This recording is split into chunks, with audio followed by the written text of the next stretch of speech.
Welcome to the liberating river where spiritual freedom meets soul aligned wealth. I'm Wanda.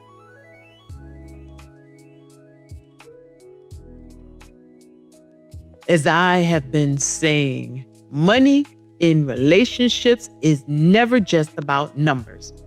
It is also about power dynamics, whether spoken or unspoken. Who earns more? Who manages the finances? Who makes the key decisions? These can all influence how power is distributed within a relationship.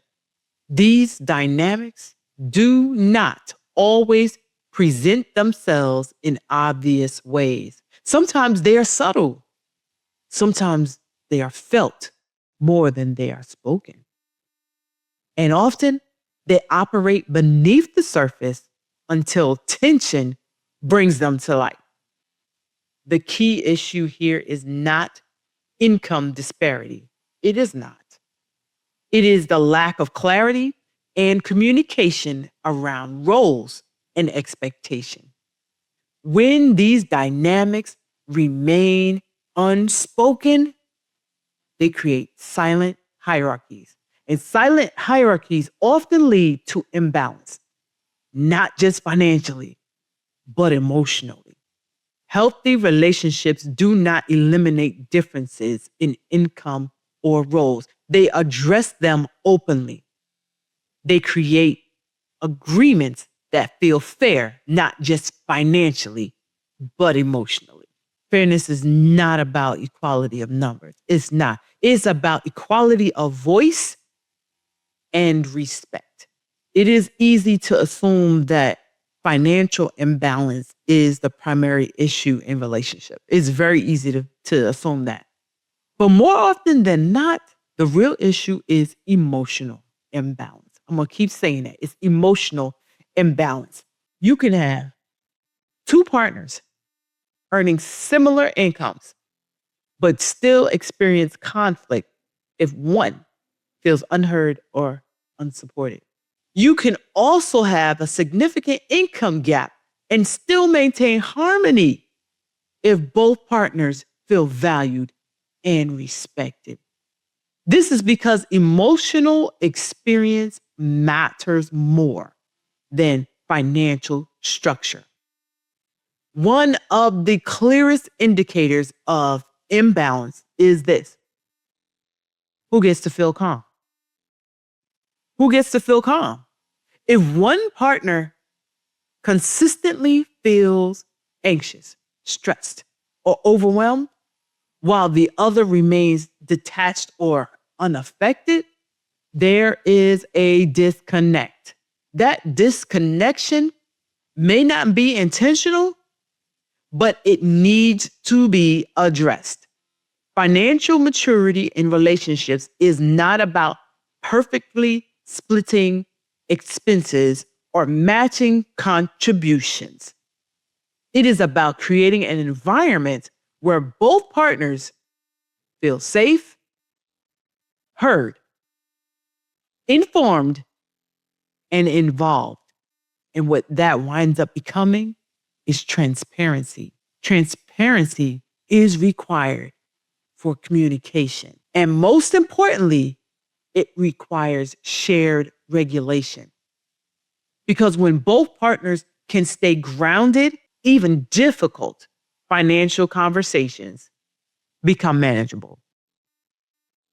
Most financial advice for couples focuses on practical tools. You already know it: budgets, spreadsheets, savings plan.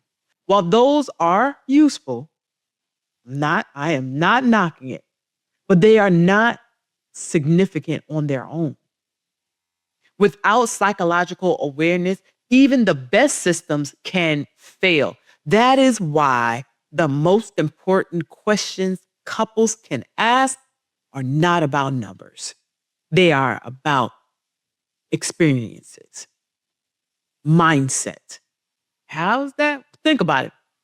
If somebody asks you, what did money feel like growing up?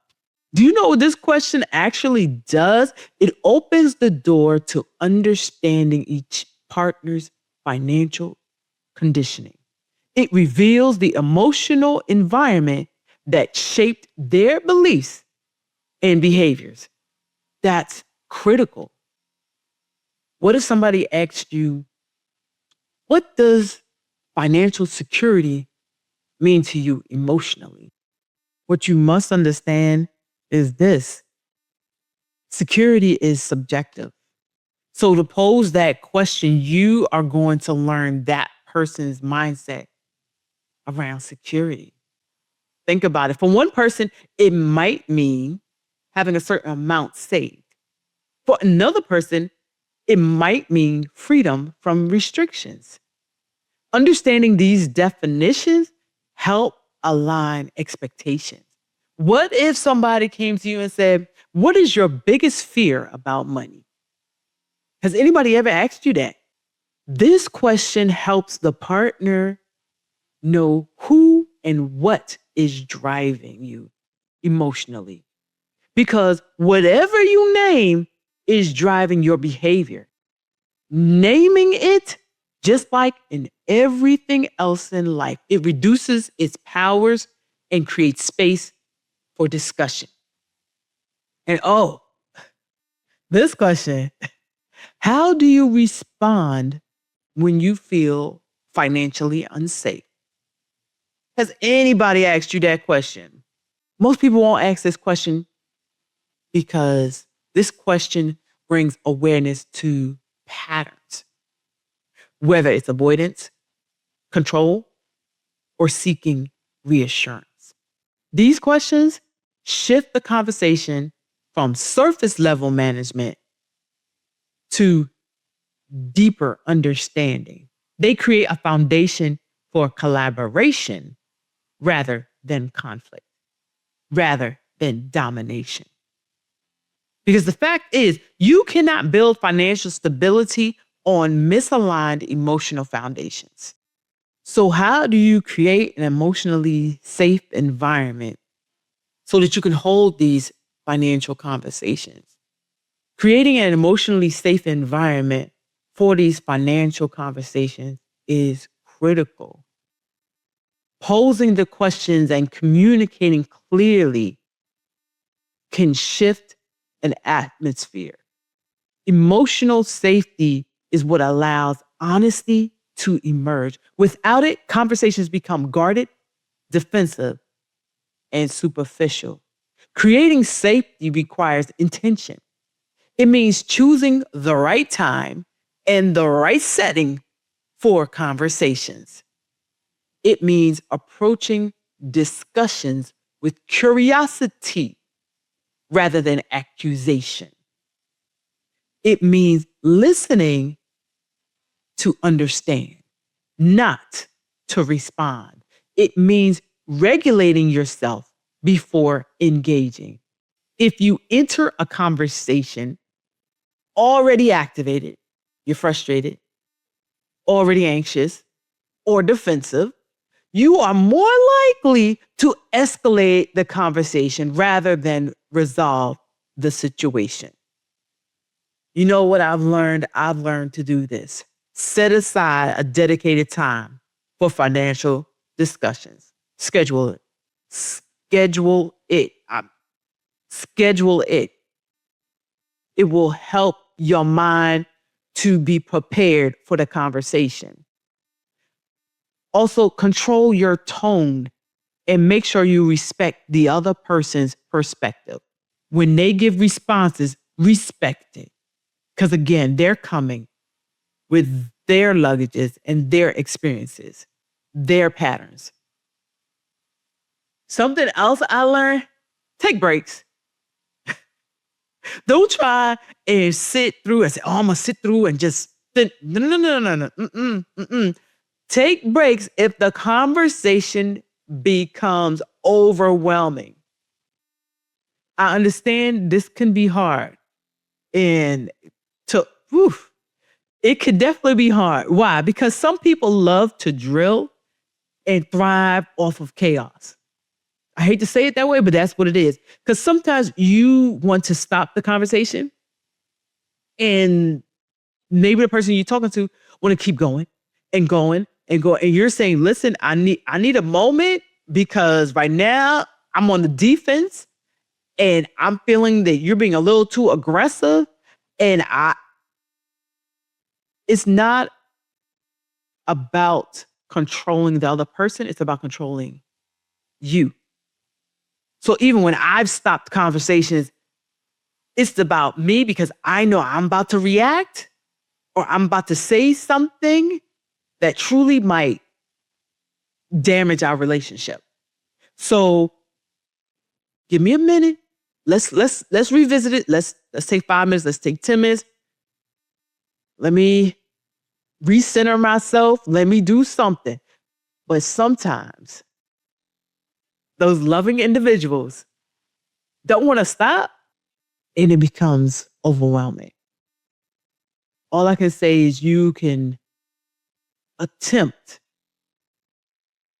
do your best as peacefully as possible to take breaks if it's getting too strong for you. Because it's actually beneficial for both of you. Because who actually hears each other if they're hollering and screaming at each other? Nobody. Absolutely acknowledge each other's feelings. Acknowledge each other's feelings. That is so key and important in the relationship. It works hand in hand with taking a break. If somebody's already getting frustrated. Now, I know some people, they don't like any kind of banter. There's healthy banter and there's unhealthy banter. I can honestly say I hate banters. I really do. However, a conversation is between two individuals who have their own opinions. And when you grow to learn that and grow to respect and acknowledge the other person's feeling, you learn how to maneuver in a conversation. And it doesn't always have to be a banter kind of situation. It becomes more of a you give, I give. You give, I give. That's why I say take your breaks, schedule a time, and acknowledge and respect, maybe I should say that, the other person's feeling before you address anything. These practices, they might seem simple, right? But I've noticed some things in life. The simple things honestly happen to be the most powerful. They create a container where you and your partner can engage without fear of judgment or conflict. And when safety is present, honesty follows. In my opinion, long-term relationship success requires a shift from reactive behavior to intentional decision making. This is where the concept of stewardship becomes important. Stewardship, again, is not about control. It is about responsibility and care. It is about managing resources. That's both financial and emotional. It's about supporting both individuals and the relationship as a whole. Do you know what stewardship looks like? I'll tell you. Evaluating decisions rather than reacting impulsively. Planning for the future rather than focusing only on the present. Communicating openly before issues escalate. Regulating emotions before making financial choices. This approach transforms money from a source of conflict into a tool for growth. Because remember, money is only a tool. It also creates consistency. You know what stewardship also creates consistency. Instead of making decisions based on temporary emotions, couples develop a shared framework that guides their action.